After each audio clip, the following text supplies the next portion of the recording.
sir. Reg, how's it going? Lucky you, man. Very well, thanks. Sorry to bug you after hours. Not at all. I just wanted to find out quickly, what do I need to bring? Just a release that you prefer, maybe arrows you have that you still want to use.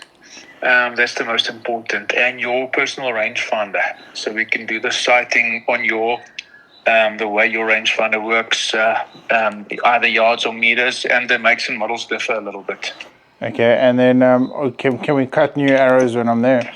Yeah, definitely. We're going to go for those Easterns. Perfect. Okay, and then Reg, just a last one here quickly. What if I go for the 34? I'm worried. Yeah. I'm worried that my bow case isn't going to be able to fit it in. Okay. What option can I bring, or should I bring? Should I just bring like a zip bag, or?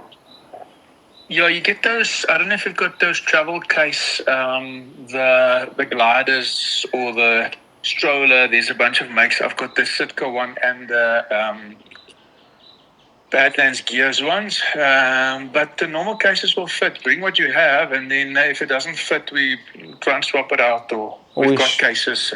Yeah. Or we ship it down or something like that. Yes. Yeah. Okay. Cool. So it's just rangefinder and release, and that's about it. Rangefinder and release. That's it. Yeah, I'm gonna feel naked coming down there now. No, you're gonna love it. Can't wait to have you over. Lekker. And then 2 hours is more than enough. Yeah, 2 hours is perfect. We'll do a lot in 2 hours. Okay. No, that's good. Lekker, man. Awesome. Looking forward to having you. Thanks, Reg. Have a good one. Appreciate it. Okay, Cheers, you too. Bye-bye. Bye.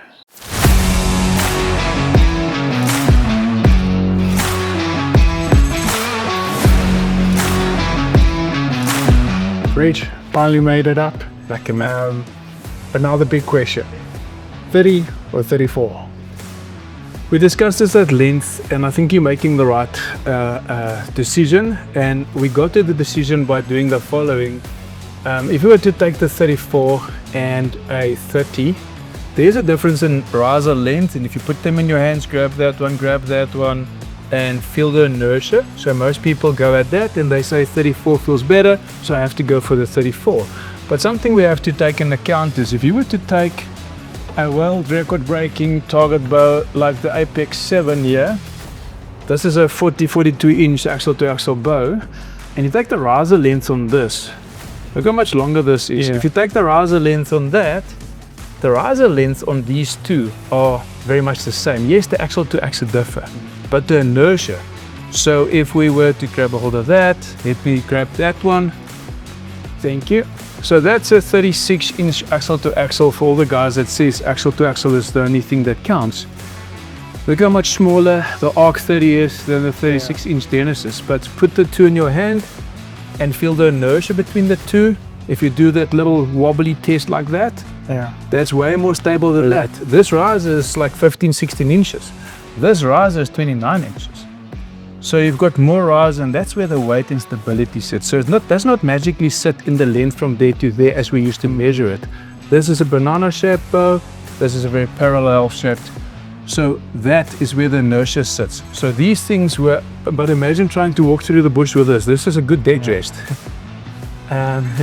You don't want to hunt with this. I've got a mate that shot a line with this, but I mean, that for you, your height, compact, Eastern spot and stalk bow, that's going to be the one. So, yes, there's some slightly more inertia because you said you want to go with the dual bars. Yeah. I think with the dual stabilizers, you'll get the same stability out of this. A lot of guys buy the slightly longer bow and just go one stabilizer. But going for the 30 with the dual stabilizers, you're going to have a tack driver and a nice and compact bow that's ideal for Eastern Cape, sport and stalk, all the type of hunting you guys specialize in. Well, Reg, that's why I'm here. After going down the rabbit holes on YouTube and scrolling endless nights through social media, I'm definitely going to stick with the 30 here. Dylan, let's go set up your bow. Do it.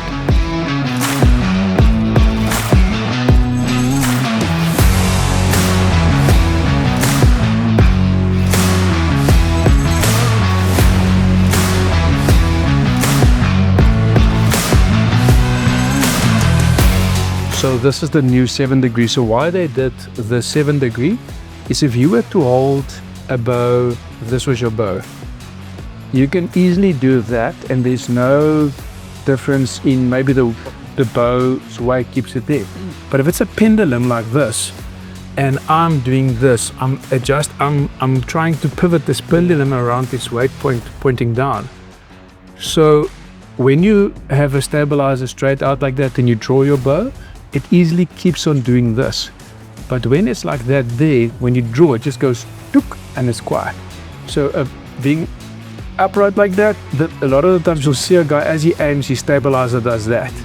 But with it pointing down, the bow doesn't want to fight that pendulum. Yeah. So that's why they ingenious brought that out. So now this points down.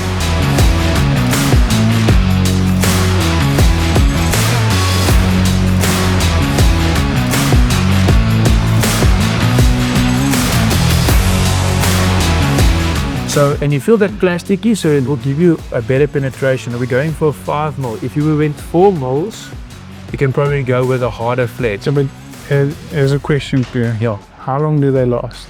They last super long because if they wrinkle up like this one's done, then you take a kettle, you keep the button in on the kettle, and you just let the steam and they straighten out. You take a handkerchief or really? yeah.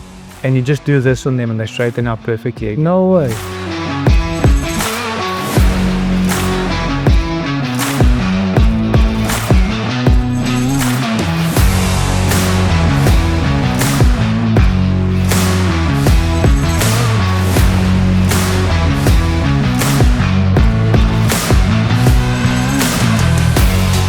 Okay, so what a lot of people do is they take the 3-pin sight. They take these 2 green pins and 2 red pin and 2 green pins. They take the red pin and they sight at 20, 30, 40, 50, 60 to 100. So if you put your red pin at 30, this pin is 20, this pin is 40. Eastern Cape style, you can get 40 yards quickly, bushbuck, water or whatever.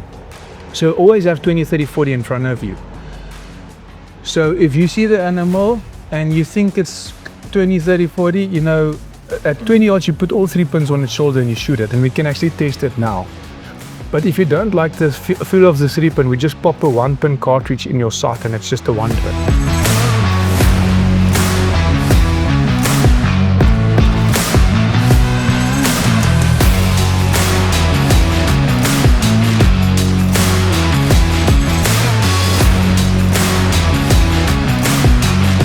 But I do this and I put it on there and I spin it and I can see the broadhead wobble. You get the high point, you line it up with the grain of the wood and I get that, and then I just press. You press the high point down and you balance it out up until your arrow spins, again like we did like glass. Because if the arrow doesn't spin like that with a fixed blade broadhead on, it won't shoot the same. Because that broadhead's now sitting on the front like this. So when you shoot it, it gathers wind on the one side and it will go that.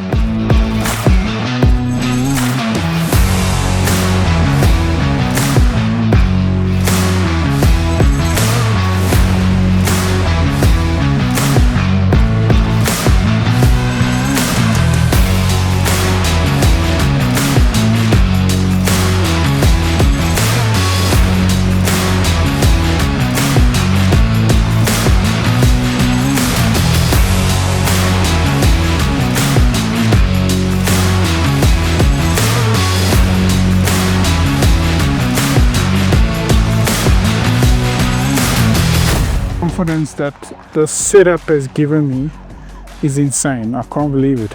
And I'm going to check the bubble on your sight when you get to full draw. What do we need to do with the stab? Looks good.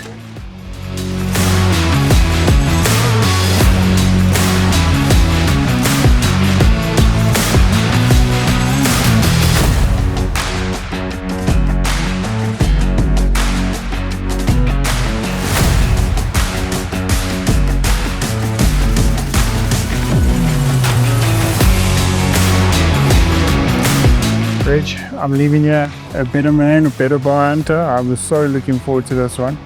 I can't thank you enough. You shoot it like a champ, buddy. Within, we were rushed in time. We were supposed to have 2 hours together. We had an hour.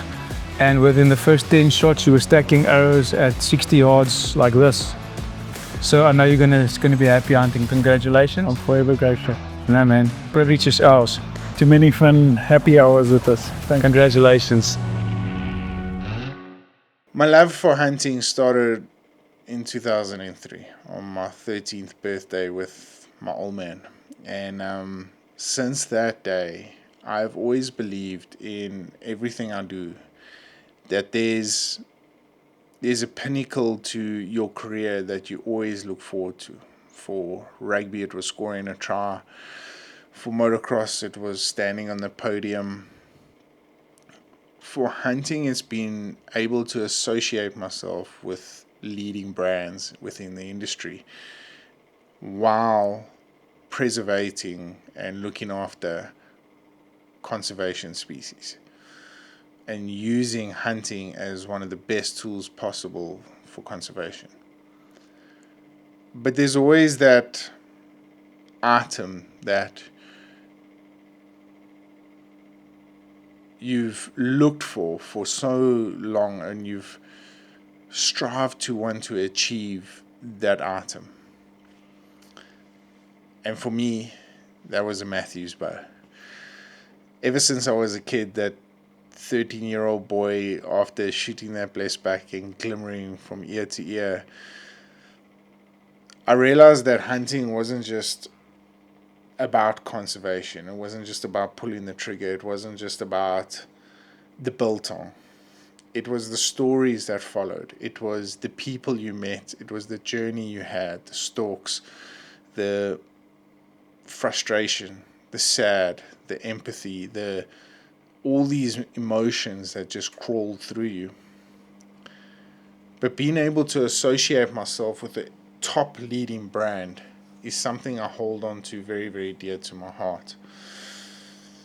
And I called Reg on the Monday, and the rest is pretty much history. I walked through the Archer's Edge doors, and I felt like absolute royalty. The pure professionalism that the Archer's Edge team had in setting me up with my new, it's kind of hard to believe, but my new Mathews bow is next level. And since then, it's been a journey I will never forget. And I'm so grateful for how everything turned out. To put it into simple terms, I learned a lot. And I think within the hunting industry, there's a number of us that think we know too much about what we do and the craft, and we tend to not listen to the guys that have been there and done it before. And to be able to listen to Reg about the information that he was giving out and putting out there really made me think that how little I knew to the craft. And I think that's something that hunting has taught me. Not only has it taught me to be patient out in the field, but it's also taught me to be patient and listen to individuals that have experienced it, that have done it before. And you can never learn too much. I've been a professional hunter now for a little over 15 years, and I still want to learn more. I still want to be better than what I was last year. And the only way I feel I can do that, other than actually being out in the bush, is learning and listening from other individuals that have taught me so much through this journey. And I'm forever grateful for that. But yeah. So like I said, the Mathews bow is something as a little boy you always want to put your hands on and you want to shoot it. And now to finally do it is, I know the old cliche always gets said, but it really is. It's a dream come true. And I'm so grateful. It's a beautiful bow compared to what I've been shooting in the past.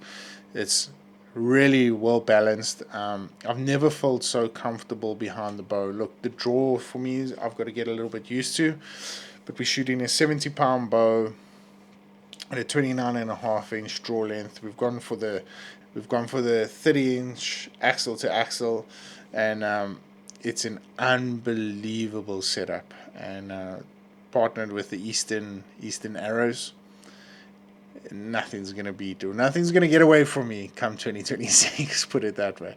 So I'm really looking forward to putting this bow to the test.